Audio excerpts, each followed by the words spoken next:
Leeds के Headingley मैदान पर भारत और इंग्लैंड के बीच 2025 का पहला टेस्ट मैच एक ऐसे रोमांचक मोड़ पर खत्म हुआ जिसने भारतीय क्रिकेट प्रशंसकों के दिलों को तोड़ दिया। यह हार सिर्फ एक मैच की हार नहीं थी, बल्कि एक ऐसी कहानी थी जिसमें जीत की दहलीज पर आकर भी टीम इंडिया फिसल गई। शतकों की झड़ी और फिर भी हार की चुभन।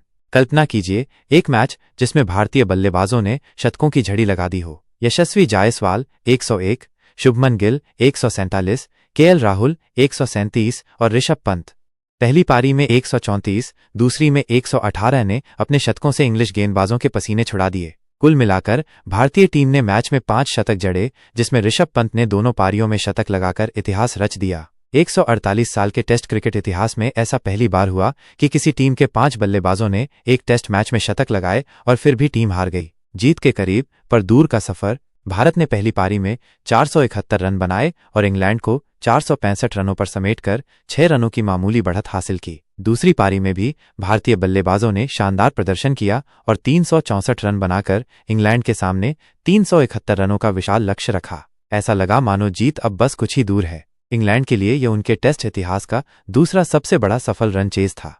हार की कहानी, कैच छूटे, निचले क्रम ने दम तोड़ा और बेन डकेट का तूफान।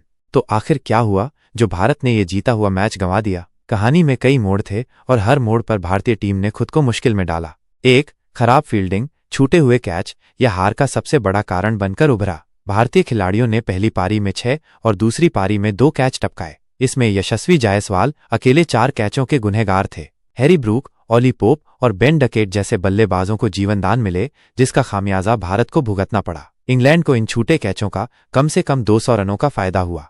2, निचले क्रम का निराशाजनक प्रदर्शन। जहां शीर्ष क्रम ने रनों का अंबार लगाया, वहीं भारत का निचला क्रम दोनों पारियों में पूरी तरह फ्लॉप रहा। पहली पारी में भारत ने अपने आखिरी 7 विकेट सिर्फ 41 रनों पर गंवा दिए, जबकि दूसरी पारी में 31 रनों पर 6 विकेट गिरे। कल्पना कीजिए, यदि निचले क्रम ने 50-100 रन और जोड़ दिए होते तो इंग्लैंड के सामने लक्ष्य कितना मुश्किल होता। इसके विपरीत इंग्लैंड के निचले क्रम के बल्लेबाजों ने महत्वपूर्ण रन जोड़े। 3, बेन डकेट का बैच बॉल। इंग्लैंड के ओपनर बेन डकेट ने दूसरी पारी में 149 रनों की तूफानी पारी खेलकर भारतीय गेंदबाजों को बैकफुट पर धकेल दिया। उनकी बैच बॉल शैली ने भारत के जीत के सपनों को चकनाचूर कर दिया। जैक क्रॉली, जो रूट और डेब्यूटेंट जेमी स्मिथ ने भी उनका बखूबी साथ दिया। 4, गेंदबाजों का बेअसर प्रदर्शन, खासकर 5वें दिन जसप्रीत बुमराह को छोड़कर भारतीय गेंदबाज अपेक्षित प्रभाव नहीं छोड़ पाए। प्रसिद्ध कृष्णा काफी महंगे साबित हुए। 5वें दिन जब पिच पर कुछ मदद थी, भारतीय तेज गेंदबाजों ने निराशाजनक प्रदर्शन किया और इंग्लैंड के बल्लेबाजों को खुलकर खेलने का मौका दिया। 5, शुभमन गिल की कप्तानी में पहली हार। युवा कप्तान शुभमन गिल के लिए ये एक कड़वी शुरुआत थी। हालांकि उनके बल्ले ने आग उगली, लेकिन कप्तानी के कुछ फैसले और फील्डिंग की खामियां टीम पर भारी पड़ी। अंतिम परिणाम, इंग्लैंड ने 371 रनों का लक्ष्य 5 विकेट खोकर हासिल कर लिया और इस रोमांचक मुकाबले को 5 विकेट से जीत लिया। बेन डकेट को उनकी शानदार पारी के लिए प्लेयर ऑफ द मैच चुना गया।